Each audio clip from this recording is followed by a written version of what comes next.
Selamat datang di channel YouTube saya, di mana kita akan menjelajahi sejarah Islam yang kaya dan beragam di Indonesia. Hari ini, kita akan membahas bagaimana Islam masuk ke Nusantara, yang diyakini terjadi melalui para pedagang Muslim yang berlayar melintasi berbagai pulau di Indonesia. Menariknya, para pedagang ini berasal dari berbagai wilayah, bukan hanya Arab. Mari kita kembali ke abad ke-5 Masehi, ketika perdagangan dan pelayaran antar benua sudah sangat ramai. Para pedagang Muslim yang singgah di Indonesia bukan hanya untuk berdagang, tetapi juga membawa misi dakwah Islam. Meski begitu, sejarah awal kedatangan Islam di Nusantara sangat kompleks, sehingga banyak teori muncul untuk menjelaskan asal-usulnya. Di sini, saya akan menjelaskan 6 teori utama mengenai masuknya Islam ke Indonesia beserta tokoh-tokoh yang mendukungnya. Pertama, teori Persia. Teori pertama adalah teori Persia, yang menyatakan bahwa Islam dibawa oleh orang-orang dari Persia, termasuk pengikut Syiah. Para pencetusnya, Umar Amir Hussein dan Hussein Jayadiningrat, percaya bahwa orang-orang Persia sudah hadir di Indonesia sejak abad ke-7 Masehi. Beberapa bukti yang mendukung teori ini meliputi tradisi peringatan 10 Muharram di berbagai daerah, serta kesamaan ajaran Sufi dan seni kaligrafi yang ditemukan. Bukti yang mendukung teori ini meliputi tradisi peringatan 10 Muharram yang masih dirayakan di beberapa daerah Indonesia, serta kesamaan dalam ajaran Sufisme dan seni kaligrafi yang ditemukan di beberapa makam. 2. Teori Gujarat.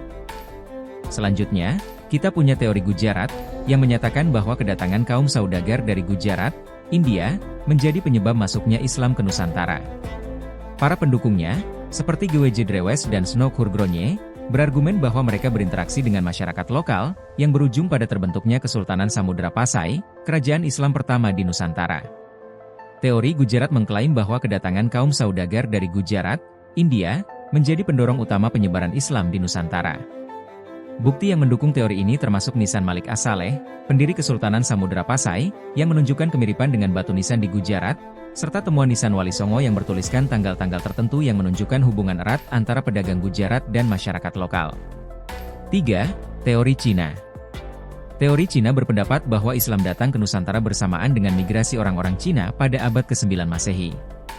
Pendukung teori ini, seperti Slamet Mulyana dan Sumanto Al-Qurtubi, menunjukkan bahwa banyak orang Islam keturunan Cina berperan penting dalam Kesultanan Demak. Teori Cina menyatakan bahwa migrasi orang-orang Cina ke Asia Tenggara pada abad ke-9 Masehi membawa serta ajaran Islam. Dalam konteks ini, ditemukan bukti bahwa banyak orang Islam keturunan Cina berpengaruh dalam Kesultanan Demak, dan Raden Patah, pendiri kesultanan tersebut, diketahui merupakan putra seorang muslimah asli Cina, yang memiliki nama Cina, Jinbun. 4. Teori Arab. Berikutnya adalah teori Arab, di mana Islam diyakini dibawa oleh orang-orang Timur Tengah, sejak abad ke-7 Masehi. Buya Hamka, bersama tokoh-tokoh seperti J. C. Van Leur dan T. W. Arnold, menunjukkan adanya bukti-bukti berupa naskah kuno dan nisan yang mendukung teori ini. Teori Arab menunjukkan bahwa Islam mulai masuk ke Nusantara melalui pedagang Arab yang telah berinteraksi dengan masyarakat lokal sejak abad ke-7 Masehi. Bukti pendukungnya mencakup naskah kuno yang menyebutkan keberadaan pemukiman Arab di pantai barat Sumatera pada tahun 625 Masehi, serta penemuan nisan Syekh Rukunuddin yang bertanggal 672 Masehi, yang menunjukkan pengaruh Arab dalam dakwah Islam di wilayah tersebut. 5. Teori India.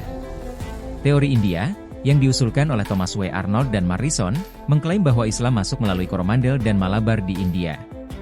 Mereka berargumen bahwa Gujarat bukanlah pusat penyebaran Islam ke Nusantara pada waktu itu. Mereka menunjukkan bahwa pada saat Kesultanan Samudra Pasai didirikan, Gujarat masih merupakan kerajaan Hindu, sehingga pengaruh Islam lebih mungkin berasal dari wilayah India lainnya yang memiliki kontak lebih awal dengan Nusantara. 6. Teori Bangladesh. Terakhir, kita punya teori Bangladesh, yang diajukan oleh S.K. Fatimi. Teori ini menyatakan bahwa banyak tokoh terkenal di Samudra Pasai berasal dari Bengali, dan bahwa perkembangan Islam di Nusantara dimulai sejak abad ke-11 Masehi. Fatimi menyoroti bahwa bentuk dan gaya batu nisan yang ditemukan di Pasai lebih mirip dengan yang ada di Bengali, bukan Gujarat, dan menyatakan bahwa perkembangan Islam di Nusantara dapat ditelusuri kembali ke abad ke-11 Masehi, dengan pengaruh yang kuat dari komunitas Bengali. Masing-masing teori ini memberikan perspektif yang berbeda tentang asal-usul Islam di Indonesia, dan meskipun beberapa memiliki kekurangan, semuanya memberikan wawasan yang berharga tentang perjalanan panjang agama ini di Nusantara. Jangan lupa untuk like, share, dan subscribe untuk lebih banyak konten menarik tentang sejarah Islam dan budaya lainnya. Sampai jumpa di video berikutnya.